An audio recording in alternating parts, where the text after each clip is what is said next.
Guys, update ko po kayo. Bukas nga po pala ay pupunta ako sa Bulacan. Nasa Metro Manila po ako. Punta po ako sa Bulacan at may follow-up check po ang aking nanay sa gastro sa August 15 bukas. 1 p.m. So, yan po, dahil nga po ako, hikahos po ako sa buhay, maglalako po ako mamaya, guys, ng ice candy. 10 pesos lang po ito. Ito po yung ginawa ko, guys. Ayan, guys, ginawa ko po ito. Cookies and cream po ito. 10 pesos lang po ito, guys. Tapos, ito po, nasa ka 15 pesos kasi mas mahal po yung lalagyan. Kaya, 15 pesos na lang po ito, guys. Cookies and cream po yan. Masarap po yan. Ako po gumawa niyan. Sa mga gusto pong bumili, bili na po kayo. Ayan, mas okay po kung mas malapit po kayo sa akin para dito po kayo bibili sa akin at makakain nyo po itong aking ginawang ice cream and ice candy. Bili na po kayo.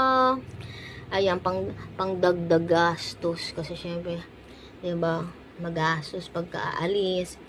Oo. Sana po bili na kayo, guys. Tsaka nga po pala, guys, sa linggo po, libing ng tita ko, pupunta daw po kami sa Laguna pa po yun. So, yun po, nakakalungkot po talaga, guys.